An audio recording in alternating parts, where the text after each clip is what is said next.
Hey, welcome back everyone. It is now December 18th of 2021, and ever since the very end of The Mandalorian Season 2 and The Bad Batch, a lot of Star Wars fans without a doubt have been truly looking forward to the future of the Star Wars universe by George, John, and Dave, and exactly what they're brewing behind the scenes for the Mandoverse when it comes to shows like Ahsoka, Kenobi, Andor, and of course other TV shows that we'll be mixing in between to kind of overlay some of those projects as well. This is Mike Zero. Make sure to subscribe if you're new to the channel for future Star Wars updates.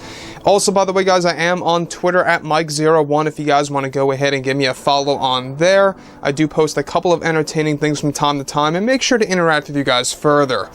So what's even all the more exciting about the Book of Boba Fett is that not only are we getting close to December 29th, but once the Book of Boba Fett ends, we're going to be getting a big teaser for The Mandalorian Season 3 and exactly what's to come for holiday of 2022 next year. So the thing about everything related to George, John, and Dave is, given that they are working together as a trio and borrowing a lot of elements from Star Wars Legends to use in this new Star Wars universe, that is also another thing to take into account, is the fact that they are going to be bringing the highlights of Legends. Now, what I mean by that is the best moments of Star Wars Legends will be making its way over to the Star Wars universe, the Disney canon, if you will. You know, you can think about things like the Thrawn trilogy, or Dark Empire, or the New Jedi Order books. I mean, a lot of things like that are going to be used as inspiration for the new Star Wars TV shows and other projects out there as well. Now, apart from all of this, alright, ever since actress Gina Carano was fired back in February of this year, a lot of fans have been very unhappy with Kathleen Kennedy and exactly what she did to her in such an untraditional way of firing somebody, you know, that's connected to such a massive project. Now, moving ahead to where we are now, of course, now that both Disney and Lucasfilm are developing multiple new Star Wars TV shows and movies that will be unveiled at Star Wars Celebration, it's described that currently both Jon Favreau and Dave Filoni are actually working together multiple projects, of course, that are going to take many aspects from Star Wars Legends. However, recently something drastic happened with actress Gina Carano for the Star Wars universe. It's described that given that both John and Dave are still in contact with Gina, there have been a handful of conversations that they have been having together. And one of which, of course, was something that Gina Carano proposed to Jon Favreau to do for the Star Wars franchise at heart that is now being implemented into the brand itself. It's described that recently Gina Carano pushed Jon Favreau to make it that her character, Cara Dune, is set to be the very one that introduces the young version of Luke Skywalker to Mara Jade in the new Star Wars lore that is currently being developed, and how it was Cara Dune all along that is going to make the connection between both Luke and Mara Jade a reality in the new Star Wars universe, as Favreau and Filoni are currently writing her into the Mandoverse. Further, it's described that Luke Skywalker is actually planned to receive a hologram of Cara Dune that is going to give him the pieces to finding the Emperor's hand, known as Mara Jade. This was also an idea by Gina Carano that she recently pushed for Favreau to use and mix things up a bit, and how it's going to be done from Star Wars Legends in a different light. This is something that Gina Carano had even discussed with Favreau even before she was fired, and recently reminded him to implement this part of the story into the Mandoverse, which is something that Favreau is now doing with the storyboards for The Mandalorian Season 4, slated for 2023. Now, Gina Carano is also in the talks to return as a new character in the Mandoverse. However, Jon Favreau is still fighting for the higher-ups over at Disney to allow herself to play Cara Dune once again. With Gina Carano's Cara Dune being the fuse that lit the confrontation between Mara and Luke, Cara Dune is set to be a big piece to the puzzle of how Luke Skywalker tracks down one of Palpatine's personal assassins, who will eventually turn good like in Legends universe. Now let me just stop right here for 1 second. Now in Legends, in case you guys didn't know this, both Luke and Mara Jade meet in the Thrawn trilogy.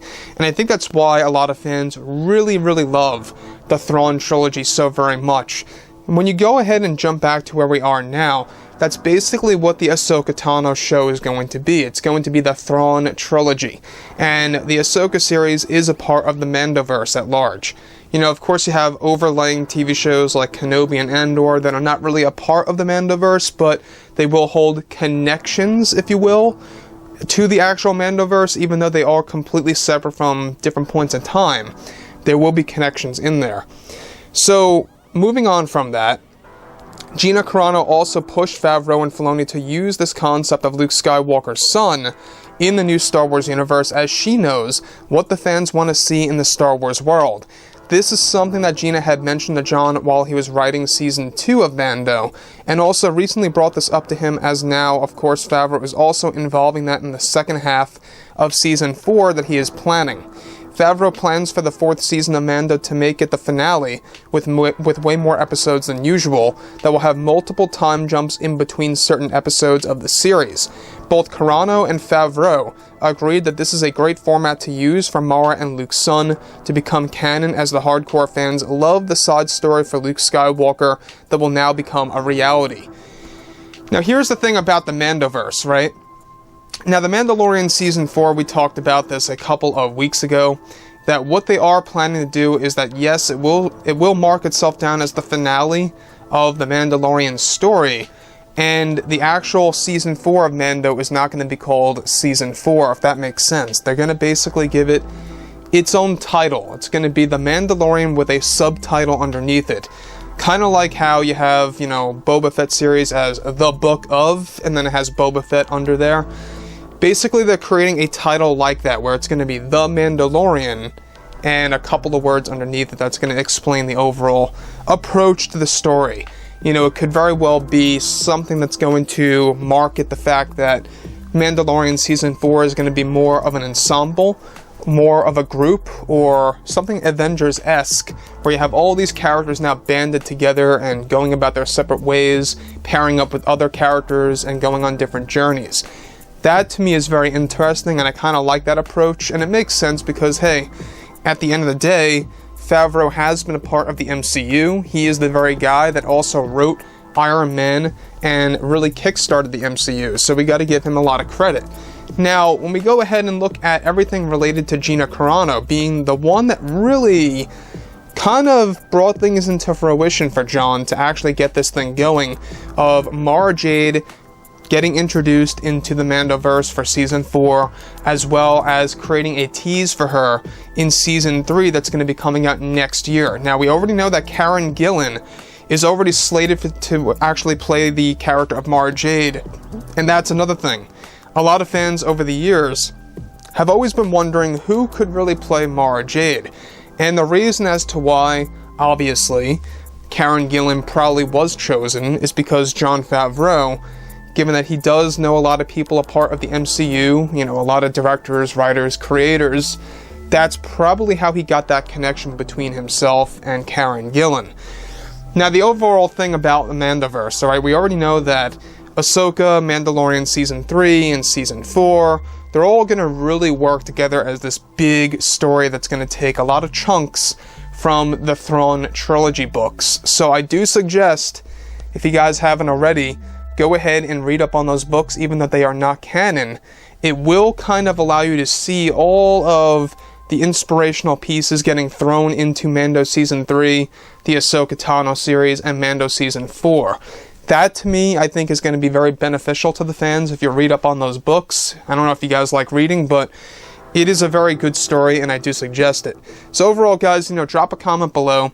Let me know about all this in the comments, and if you guys did enjoy the content for today, do make sure to drop a thumbs up on this video to support the channel. I thank you all so very much for the kind support, and I'll catch you guys next time.